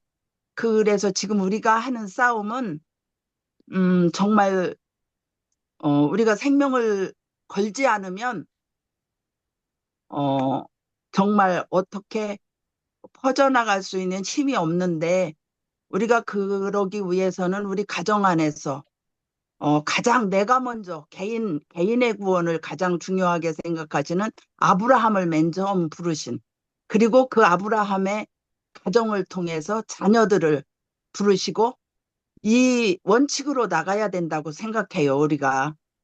크게 뭐 선교하고 막 이렇게 나가는 게 아니라 어, 내가 우선 하나님 앞에 토라포션으로 올바로 서고 우리가 정체성을 똑바로 알아야 된다고 생각해요.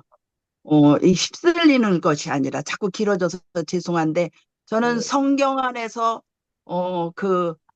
싸움이 벌어졌다고 생각합니다. 그래서 결국은 하나님께서 이 싸움의 결말은 재림하셔서 끝낼 것이지 그 안에는 안 끝난다고 생각하거든요.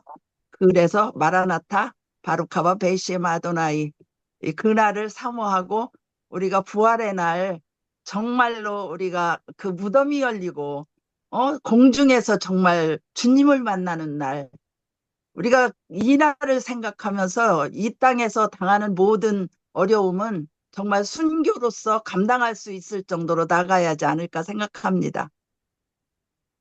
네, 감사합니다. 우리 마카비 혁명과 또 이런 그 한우카 이 스피릿에 대해서 같이 지금 나누고 있는데요. 특별히 저는 그 마타티아와 다섯 아들의 봉기가 이루어지는 그 좀 거룩한 가문, 이 거룩한 가문을 좀 주목하는데 이 세대 차이가 없는 가문이 아니었나. 그래서 유대인의 그 어떻게 보면은 그 구약의 지상 명령이 제대로 지켜진 가문이 이 있어서 같이 이 함께 이 한 가문이 앞장서서 이렇게 싸울 때에 이 초림 예수님의 오시는 길을 예비할 수 있는 그런 또 새로운 그 거룩이 회복되고 성전이 그 거룩 정결케 되는 보수가 되어지는 이런 시간을 갖지 않았나 생각이 듭니다. 그래서 혹시 우리가 지금 다음 세대 교육에 아주 지금 그 중요성에 대해서 같이 우리 이영희 교수님과 함께 예, 십계명 교육 또 우리 그 말씀 암송과 선포하는 그런 그 기도를 통해서 이 신본주의적인 다음 세대가 일어남을 함께 이렇게 그 바라보면서 그 소망을 다시 이렇게 가져야 되겠다 이렇게 하고 있습니다. 그런 측면에서 우리 이영희 교수님이 좀 그 다음 세대 교육의 중요성에 대해서 다시 한번 좀 말씀해 주시죠. 제가 아까 맨 처음에 얘기 드렸잖아요. 네, 어, 사실 뭐 제 나이에서는 저는 참 좋은 시대에 태어나서 참 그 하나님의 은혜로 이렇게 우리나라 번영과 함께 좋은 시절을 참 사는 것도 참 은혜다. 그런데 이 뒤를 돌아보면 이거 진짜 엉망진창 지금 막 무너져가는 모습들이 눈에 보이니까 나는 뭐 살 만큼 살았으니까 이제 하나님께 가면 되지만 그렇게 생각을 할 수 없는 것이 계속해서 하나님께서 출애굽을 통해서 오늘 또 우리 최경 박사님 마따디아를 통해서 이거 우리가 일어나야 된다. 우리가 이 나이 드신 분들이 일어나야 된다. 이 젊은 세대들이 보니까 개념 파악, 이 어떤 철학, 이 정신, 이런 것들이 이 전혀 이 무장이 안 돼 있는 것처럼 저는 보이더라고요. 여러 가지 이제 그것은 이제 우리 들어온 이제 교육 여러 가지 문제들 다 아시고 있는 문제지만 이 다음 세대들을 이게 어쨌든 자 이게 한 세대는 우리가 그럼 꺾어가자. 그 손자 세대 때부터 우리가 다시 일으킬 수 있다. 짧은 거예요. 한 10년, 20년. 네.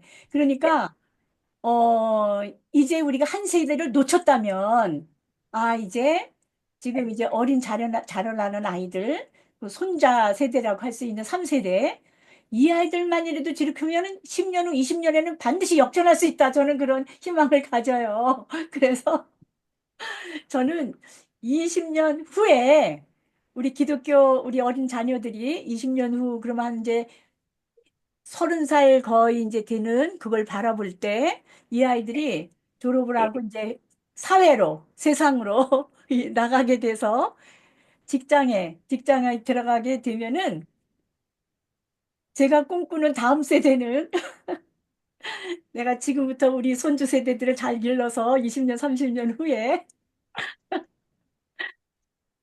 얘네들이 삼성, 현대 뭐 각 직장에 공직에 들어가게 되면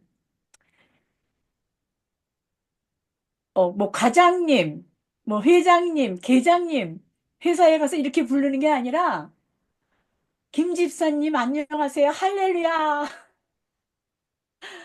오장로님 안녕하세요. 식탁에서 밥을 먹을 때 다 같이 우리 대표를 누가 기도합시다. 구내 식당에서 기독교인이 지금 출산을 많이 하고 지금 우리 손주 세대들을 우리들이 책임지고 연세 드신 분들이 손주 세대 잘 길러내면 저는 지금 당장은 앞이 안 보이지만 지금 우리가 이 패배 쓴맛을 보는 것 같아요. 이거 돌이킬 수 없는. 그러나 칼을 갈면서 20년 후 보자. 교육은 100년지 대계라고 했는데 30세대씩. 그래서 저는 이제 꺾어진 세대 어쩔 수가 없고 어린 새싹부터 저는 믿음 안에서 일꾼들을 잘 이뤄내면 소망이 있다.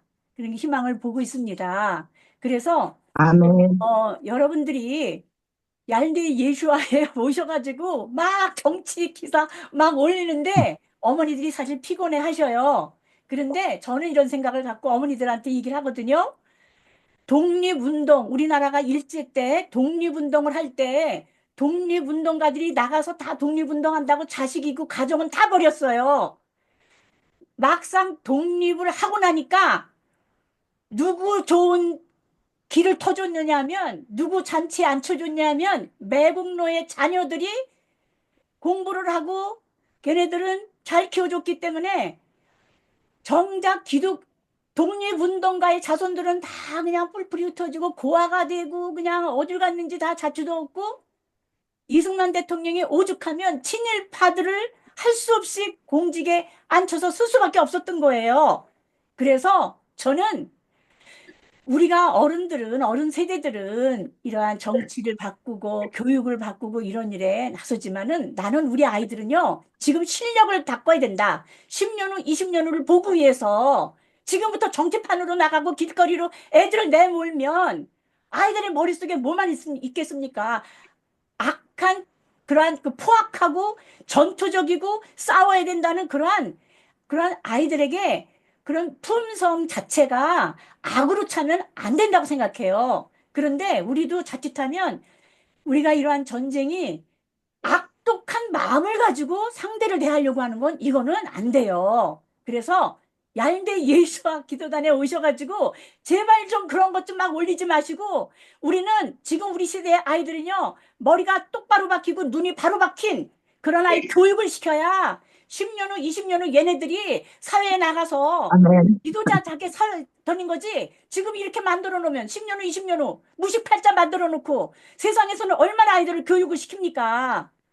나는 그 독립운동가들이 아멘. 그렇게 연변으로 세계로 나가서 독립운동하면서 자식들은 다 공부 못 시켜갖고 고아가 되고 나중에 도대체 가족들이랑 뿔뿔이 흩어져가지고 그래서 이승만 대통령이 오죽하면 그 말을 들어가면서 친일파냐 이런 말을 들어가면서도 나라의 정치를 맡길 사람이 없으니까.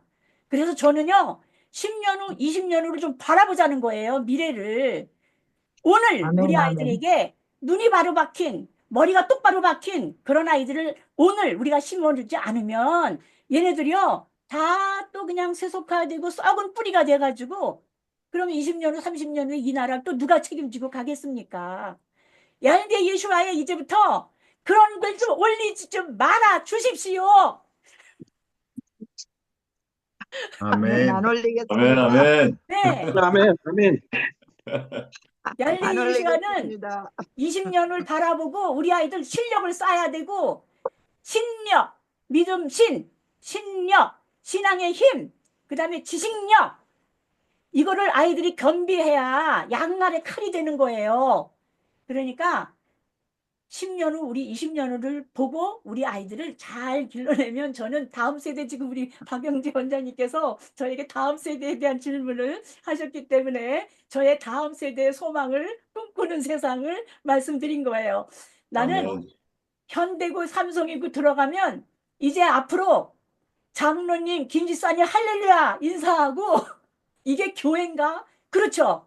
회사와 공직을 교회로 만드는 거. 지금 우리 아이들을 잘 길러서 요직에 다 앉힐 수 있는 실력가들을 길러내야 된다는 게 제 원칙입니다. 아멘. 아멘. 아멘. 사자우를 토했습니다. 네, 감사합니다. 네. 우리 얄대 참, 어머니들이, 네, 어머니들이 지금 고민을 해요. 이거 나가야 되나, 이 방을 나가야 되나. 왜 이 정치판으로 막 이렇게 하니, 우리 아이들이 이런 거를 엄마 휴대폰 보거든요, 아이들이. 그래서 이게 아, 네, 요즘에 안 이제 좀 올리겠습니다. 진정이 된 것 같이 교수님 안 보입니다. 올리겠습니다. 제가 많이 올렸는데 안 올리겠습니다. 교육적인 것만 올려주세요. 교육적인 거. 네, 엄마들한테 교훈이 되는 방향을 잡아줄 수 있는 10살 때는 어떤 방향으로 가야 합니다. 12살 때는 어떤 방향으로 가야 합니다. 20대, 20살이 되면 고등학교 졸업식 날, 고등학교를 졸업하면 어떤 길로 방향으로 가야 합니다. 이런 방향 제시, 이런 거 외에 자꾸 이렇게 허접한 거 올리지 말아주세요. 네, 알겠습니다. 네. 우리 그 최규영 목사님 다음 세대 교회 이렇게 하면서 또 학생들을 이렇게 가르치고 계시잖아요. 어떻게 보면 이제 메시지 전하시면서 좀 그런 방향에서 지금 우리 이영희 교수님이 말씀하신 다음 세대가 나아갈 방향에 대해서 많은 그 생각과 어떤 그런 그 느낌이 좀 있으셨을 것 같아서 좀 한번 말씀해 주시고 또 기도하고 마무리하면 어떨까 싶습니다. 네, 저희 뭐 이야기를 많이 나눠가지고 우리 아이들 가르치면서 우리 이영희 교수님, 또 지난번에 우리 김은희 원장님 말씀 주셨던 것들이 그 진짜라는 거를 저는 아주 절실하게 느끼고 있습니다. 그러니까 아이들의 어린 마음들 가운데도 하나님의 말씀이 들어가서 외워지고 그게 살아 움직이면은 아이들이 새롭게 변화하고 엄마들이 좋아할 만한 말이긴 한데 성적도 엄청 오르고 완전히 틀려지는 거를 제가 경험을 하거든요. 그래서 우리 유대인들이 아이들 가리킬 때 보통 유대인 학교들에서 오전은 전부 뭐 토라, 탈무드 가리키고 외우게 하고 오후에 뭐 국영수를 하는데도 전 세계를 휩쓸지 않습니까? 저는 그 지혜를 배워야 된다고 생각합니다. 그래서 성경을 통해서 성경의 말씀이 아이들의 내면과 외면을 완전히 감싸도록 우리가 그렇게 교육시키고 우리 최선을 다해서 우리 아이들을 좀 키워봤으면 좋겠습니다. 이 모든 일에도 이 유다 마카비가 얘기했던 것처럼 우리의 힘이 많고 적고 우리의 지혜가 많고 적고가 아니라 우리 하나님이 주시는 힘, 하늘의 힘을 가지고 우리가 이 교육에 또 우리 또 각자 위치에서 이 거룩의 전쟁에 나가야 되지 않을까 그렇게 생각합니다. 예, 이상입니다. 아멘. 감사합니다. 지금 우리가 지금 수전절 한우카에 대한 그런 절기 교육을 어떻게 시킬 것인가에 대해서 우리 최규영 목사님을 모시고 그 말씀을 듣고 함께 토론하는 그런 시간을 갖고 있습니다. 한편으로 우리 아까 잠깐 언급했지만 3월 중순, 3월 14, 15일 정도에 이제 불임절, 하만을 이제 장대에 달아올리는 그리고 그 아말렉의 그 영의 에 의해서 이스라엘 민족 전체가 그 멸족을 당할 수 있는 그런 위기 가운데서 오히려 반전의 하나님의 그 큰 역사를 또 경험하는 그런 절기가 남아 있습니다. 근데 저희들이 지금 오늘 그 수전절 우리 그 마카비 혁명을 통해서 이 거룩을 회복하는 이런 그 시즌이라고 하면 그리고 그것을 위해서 자유를 빼앗기지 않기 위해서 신앙의 자유를 빼앗기지 않기 위해서 맞서 싸우는 그런 시즌을 지나고 있는데 한편으로는 이제 그 불임절을 앞두고 2달 반 정도 뒤에 그 시즌을 준비하는 아주 카이로스적인 그런 시간, 하나님의 그 시간을 통과하고 있는 우리 민족이 왜냐하면 우리도 또한 재림 예수님을 준비하는 또 그 제2의 이스라엘 민족의 그 제사장 나라의 바톤을 지금 이어받아서 우리가 지금 그 길을 걷고 있다라고 믿고 있습니다. 그것을 준비시키시기 위해서 진동케 하시는 하나님이 우리 민족에게 허락하신 그 2달 반의 기간, 이 기간 동안에 우리는 우리 부모, 조부모들은 자녀, 손자녀들의 눈에 비춰지기에 어떠한 그 믿음의 길, 믿음의 싸움, 그런 믿음의 여정을 걸어가는지, 이거는 이제 역사에 또 이렇게 한 그 부분을 차지하게 될 것 같습니다. 그래서 우리 같이 한번 기도하면서 오늘 이 한우카의 그 들은 내용들을 바탕으로 이 대한민국에서 우리 그 개인의 성전에 대한 그 거룩을 회복해야 될 부분이 있을 거고, 우리 가정 성전에서 부모가 또 우리 자녀들과 함께 그 머리 대신 그리스도를 통해서 회복해야 될 가정 성전의 회복이 있을 거라고 생각이 들고, 교회 공동체 성전이 지금 이제 대한민국 굉장히 중요하지 않습니까? 교회가 깨어야 나라가 살 텐데요. 그리고 가정 성전이 회복되어야 교회도 거룩이 회복될 거라고 믿어집니다. 그리고 또한 이런 가정과 교회들이 깨어서 각성이 되어지면서 그 대한민국의 국가의 그 기도재단, 그 언약 백성으로서 또 제사장 국가의 그 부르심의 자리에 서서 예수왕국, 복음 통일, 그 그리스도의 계절, 선교 대한민국에서 주님 다시 오시는 길을 예비하면서 우리 열방을 복음으로 섬기면서 또 이스라엘의 회복을 돕고 주님이 다시 오시는 어린 양의 혼인잔치에 참여하는 양의 국가로서의 우리가 그 길을 걸어가야 될 것 같습니다. 같이 한번 음소거를 다 이렇게 풀어주시고 오늘 들은 내용들을 바탕으로 우리가 그 기도하면서 우리 가정을 회복할 수 있도록 또 우리 교회가 회복되어질 수 있도록 또 이 대한민국이 온전히 회복되어져서 아까 새로운 그 거듭난 대한민국으로서 나가는 그런 시간일 것 같습니다. 이 제2의 건국에 가까운 그런 아주 혁명적인 그런 그 2달 반의 시간이 우리에게 주어진 것 같습니다. 같이 한번 음소거 풀고 같이 한번 기도할까요? 네? 네. 우리 같이 한번 5분 정도의 시간, 우리 10시 정도까지 마무리하려고 하는데요. 한 3분 정도 시간 기도하고 마무리 기도는 우리 박승환 대표님께서 좀 해주시면 어떨까 싶습니다. 같이 한번 음소거 풀고 기도하겠습니다. 주여 아버지, 아버지 하나님, 아버지 하나님 감사합니다. 오늘 귀한 주님께서 이와 같이 하나님 통하여 아버지 하나님 이 교육을 가의 은혜를 손자녀들에게 우리 아버지 하나님 어떻게 시켜야 될까 진정한 그래서 우리 형제들에게 어떻게 시켜야 될까 감사합니다. 아버지 아버지께서 함께하여 주심으로 사람을 그리고 우리가 어떻게 거룩을 회복해야 될지 하나님 예수 그리스도로 우리가 받으려 다시 한번 새로운